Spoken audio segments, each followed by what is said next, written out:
My grandfather took me to the forest one day, and we came to a river, and he stopped and put his hand on my shoulder and said, "Son, if you ever fall in the water, never attempt to swim against the current. Always swim down with the current, and you will do a heck of a lot better." And he walked away, never explaining to me what he meant by that. And for 46 years, all the time that I had drank, that stayed with me.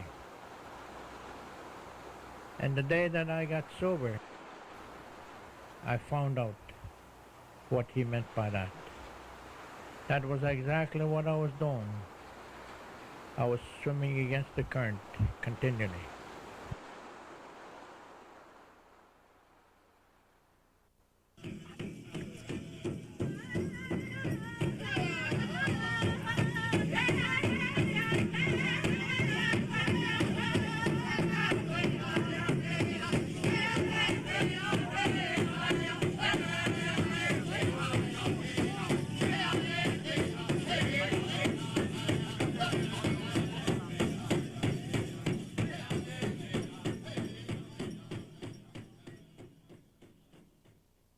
Everything has to be earned. The eagle feather, the sweetgrass, the pipe, everything, any symbol that we are using, it must be earned.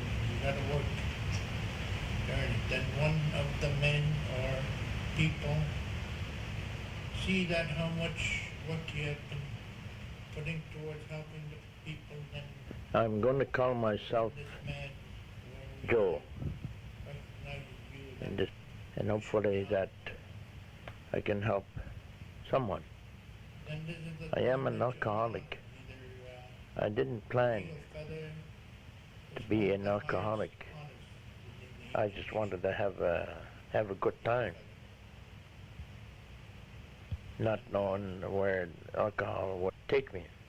In order for us to receive an eagle feather, we must first learn. When I was young, they used to have dances where I come from in Georgian Bay, and I couldn't dance because I was shy.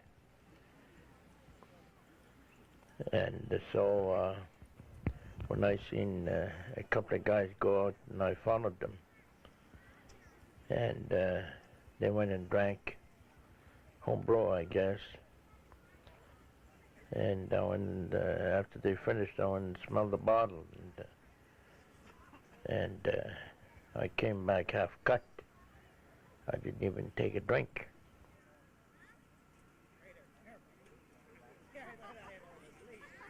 I had inferiority complex, which I didn't know. I didn't know at the time. When I started to meet the white people, I didn't think that I was good enough even to speak to them. When I had a drink, I had the world by the tail, and I wasn't afraid of anything, you know. And, my shyness had gone, and I thought I could do anything that I wanted to do. I don't think anybody knows yet or found out why. Why this is happening to the Indian. That my feeling is that if a man is emotionally strong and knows his roots, and he feels good about himself, you know, there shouldn't be no problem.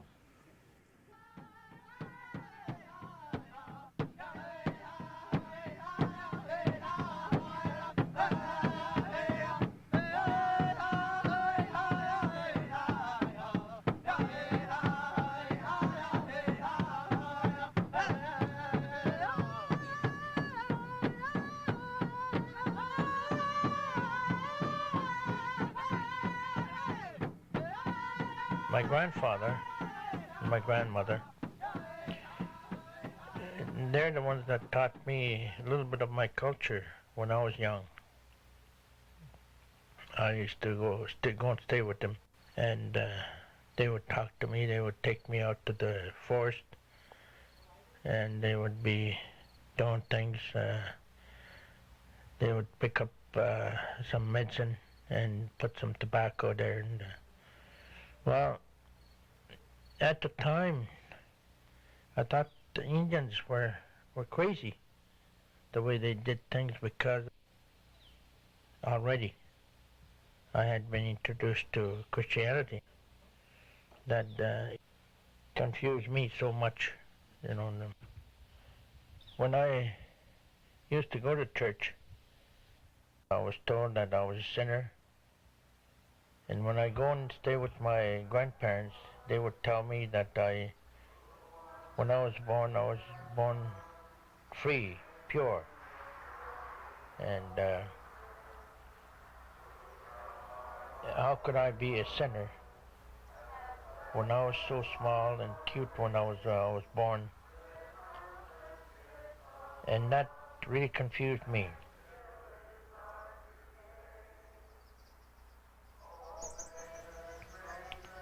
The stories that I used to hear about what Christianity done to the Indian, and what the white man done to the Indian, you know, and that's how my attitude changed to bad. I started to hate everybody and started to hate the white man. I didn't even know that I hated myself for the way that I had lived.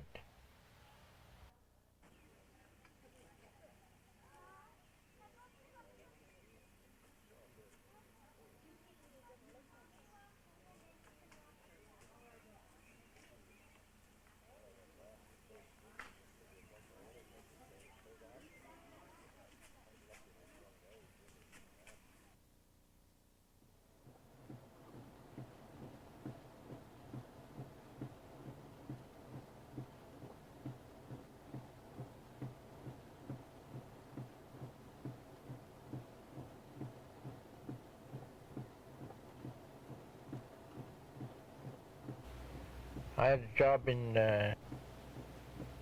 Terrace Bay working for Hydro, and I was getting good pay over there. And all of a sudden again I felt that I should move, and I was not satisfied. There seemed to be something missing. And I quit that job, went to another place. I found another job year after, and naturally that job that I found did not last very long. I quit and went someplace else.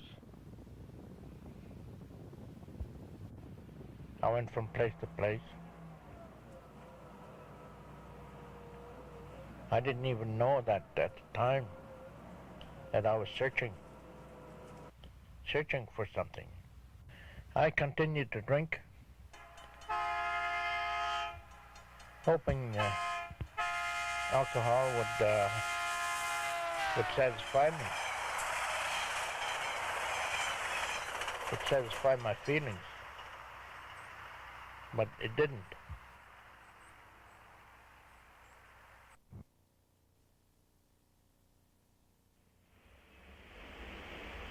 So my daughter took sick. Our daughter took sick.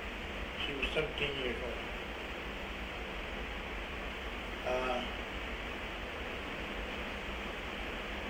Had brain cancer. She lived for 5 months. She died. I was drunk when she died. I didn't even know it. And that knocked me down quite a bit, because at the time You couldn't say anything to me. You couldn't tell me that I had a drinking problem. Because I would believe you. I would tell you to get out and do it someplace else. Don't talk to somebody else. So you couldn't say anything to me. I had my mind closed. So everything that was being said to me bounced off my mind.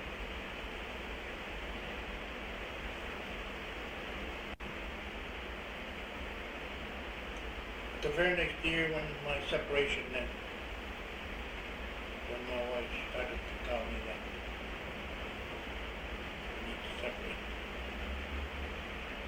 then I finally did sign the paper and got out. I didn't have no clothes, I had pants, a pair of shoes, and a shirt that was on. And I got out of there. From that time on, I did not get drunk.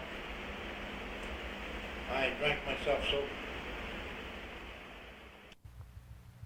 I lost everything that I had for all the 46 years that I had lived. I was starting to have accidents. And I went to the bridge. The intention was to jump. And I thought, what if I change my mind halfway down? How the hell am I going to come back up again? What if I'm just really hurt?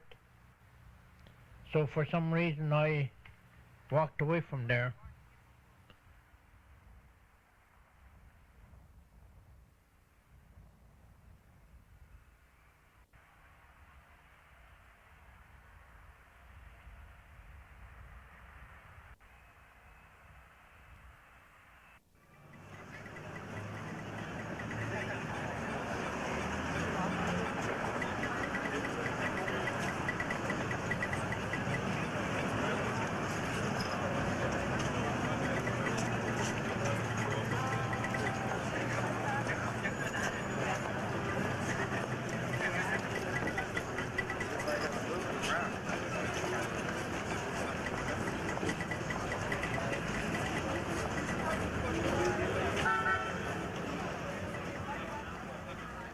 I eventually arrived in Toronto. I was scared. And all the people running all different directions. And I was there standing alone. And that horrible loneliness, that terrible loneliness that I felt. I had nobody. I had nothing. And that to me was the cultural shock.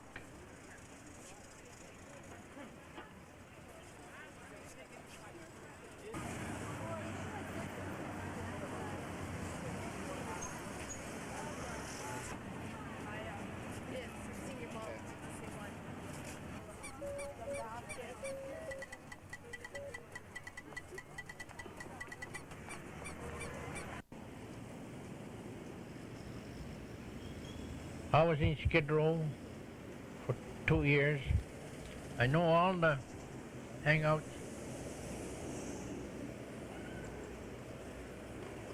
I know all the missions. I didn't realize that I was sick. I was really sick. Mentally, physically, and spiritually.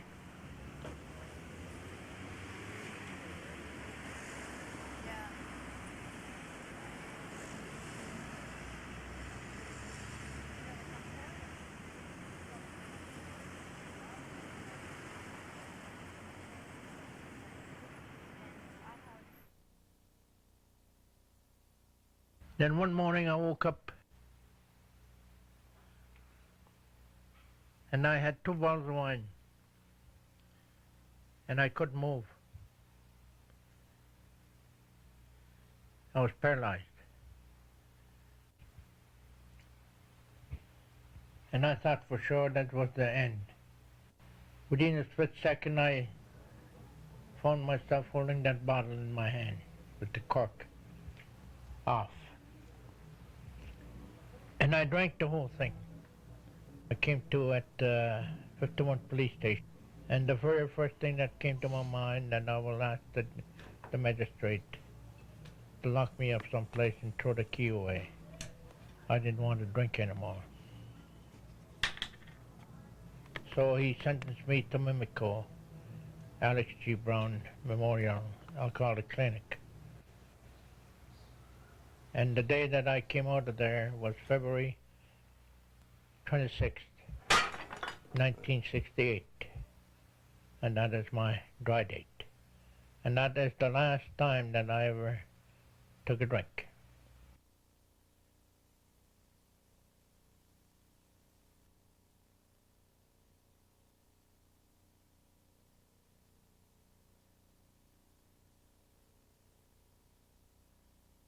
I didn't realize I had the freedom to think what I wanted to think, and freedom to do the things I wanted to do, freedom to live the way that I wanted to live. I didn't know that.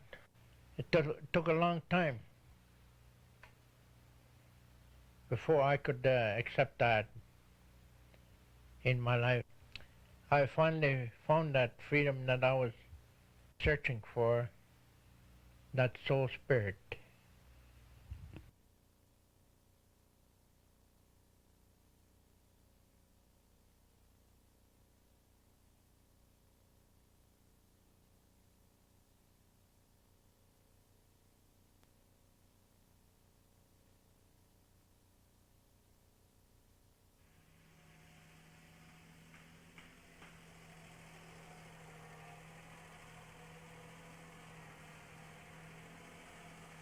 Things didn't go right away.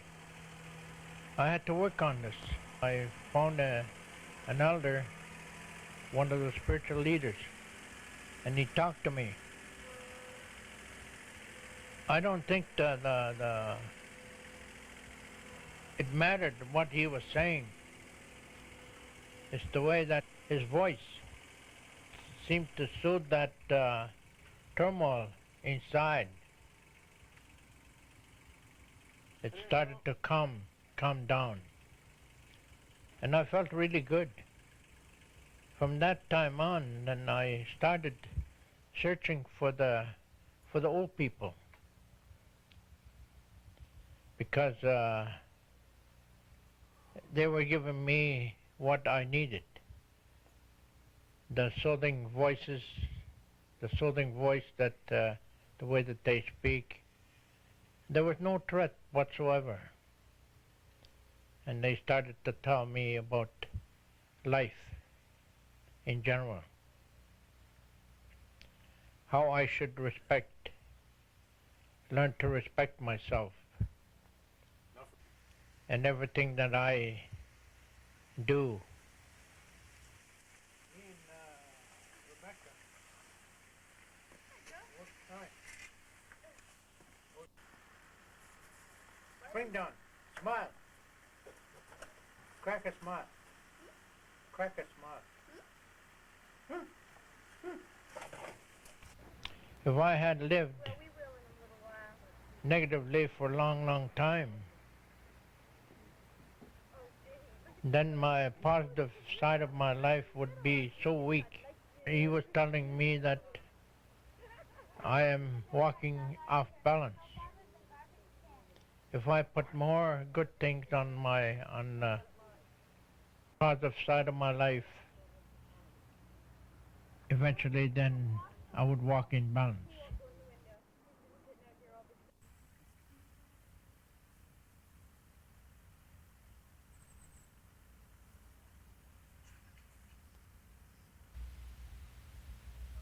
One morning,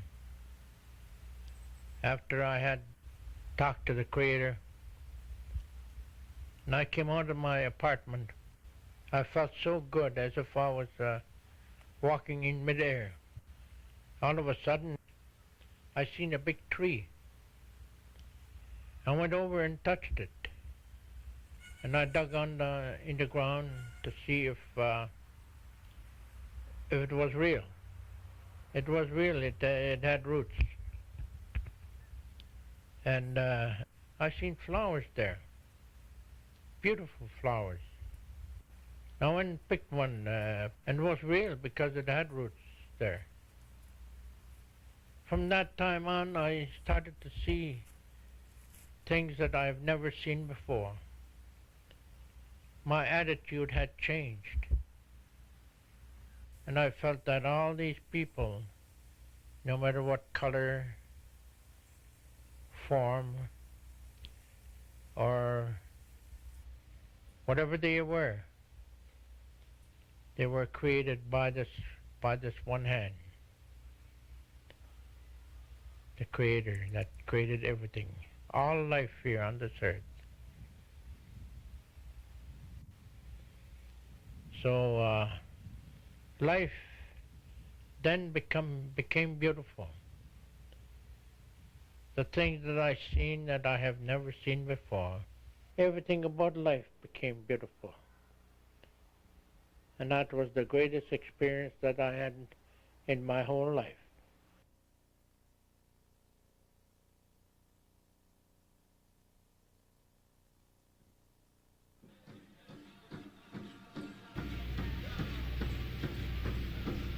I started to dream. I seen myself up in the sky with a whole chief's regalia on, multitude of people following me. Whether I have reached that, I have no idea.